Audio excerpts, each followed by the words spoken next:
'కల్కి' మూవీలో 'ప్రభాస్' అన్న కర్ణుడి క్యారెక్టర్‌లో అయితే చేశాడు భయ్య. అసలు ఎవరు ఊహించుకోకుండా ఆ భైరవ క్యారెక్టర్ నుండి భైరవ అంటే శివుడు.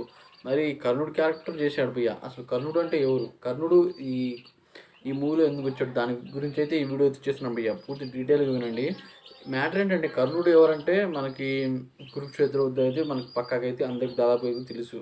అందులో పంచపాండవులైతే ఉంటారు. పంచపాండవులు అంటే 5గురు అన్నదమ్ములు.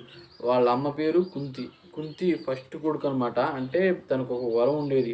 దుర్వాసన మహర్షి అనే ఒక మహర్షి అయితే ఆమెకి ఒక వరం అయితే ఇచ్చాడు భయ్య. ఏంటంటే నువ్వు ఒక మనిషితో కలవకుండానే నువ్వు ఏ దేవుడిని పూజించినా సరే అతనికి బిడ్డ పుట్టే అవకాశం అయితే తనకైతే ఉంది అనే వరం అయితే ఇస్తాడు. అంటే ఏ దేవుడిని కోరుకున్నా అతని దివ్య స్వరూపంతో అలాగే ఆయన శక్తి కలిగి ఉన్న బిడ్డ అయితే తనకైతే పుడతారు అనే వరం అయితే ఇచ్చాడు ఆ కుంతికి దుర్వాసన మహర్షి గారు.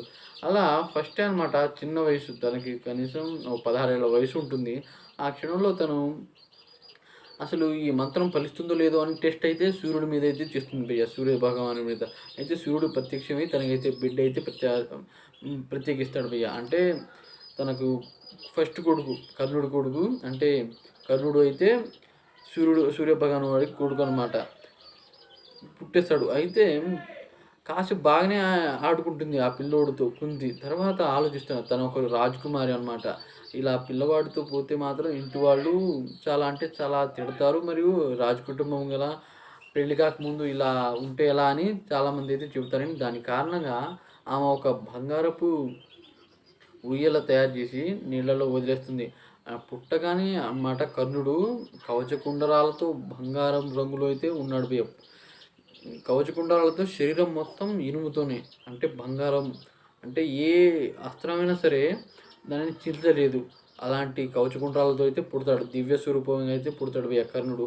కర్ణుడైతే ఆయన పంచపాండవుల ఫస్ట్ అన్నయ్య అనమాట. అంటే వాళ్ళు మొత్తం ఆరుగురిలో కర్ణుడు ఒకడు. కర్ణుడు అంటే ఆయన.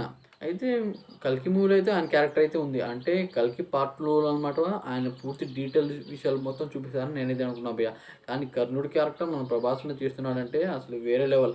'బాహుబలి' మూవీలో కూడా కర్ణుడిని సజెస్ట్ చేసుకునే అనమాట మన ప్రభాస్‌కి 'బాహుబలి' క్యారెక్టర్ అయితే ఇచ్చారంట భయ్య. కర్ణుడిని బేస్ చేసుకునే అనమాట. అసలు కర్ణుడు అంటే మహాభారతం చదివితే గానీ చాలామందికైతే అర్థం అవుద్ది ఈ విషయం అనమాట. కానీ కర్ణుడి క్యారెక్టర్ మాత్రం అసలు హైలైట్‌గా అంటే అర్జునుడి చేతిలో అయితే మరణిస్తాడు కర్ణుడు. అది మనకు తెలుసు.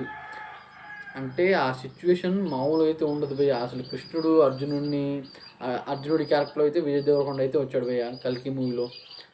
మరి కృష్ణుడిలా అయితే ఎవరిని చూపియలేదు. కానీ భయ్య కర్ణుడి క్యారెక్టర్‌తో ఒక మూవీ తీస్తే రాజమౌళి గారు అయితే తీస్తా అన్నారు. ప్రభాస్‌ని కర్ణుడు బేస్ చేసుకొని అయితే మూవీ అయితే తీస్తానని చెప్పారు భయ్య. ఒకవేళ ఈ మూవీ అయితే వస్తే వేరే హైప్ అయితే ఉంటుంది. కర్ణుడి క్యారెక్టర్ మన ప్రభాస్ అన్న వామ్మో! వేరే లెవెల్‌లో అయితే ఉండబోతుంది భయ్య.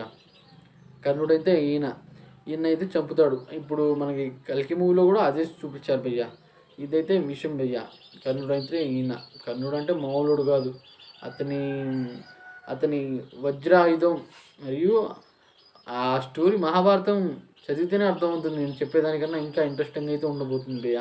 ఈ వీడియో మీకు నచ్చినట్టయితే సబ్స్క్రైబ్ చేసుకోండి ఫ్రెండ్స్. Thanks for watching. ఇలాంటి మరిన్ని వీడియోస్ కావాలంటే మన ఛానెల్‌ని సబ్స్క్రైబ్ చేసుకోండి. అలాగే అయితే నేను చేసే ప్రతి వీడియో ఫర్దర్‌గా మీకు వస్తూనే ఉంటాయి. Thanks for watching.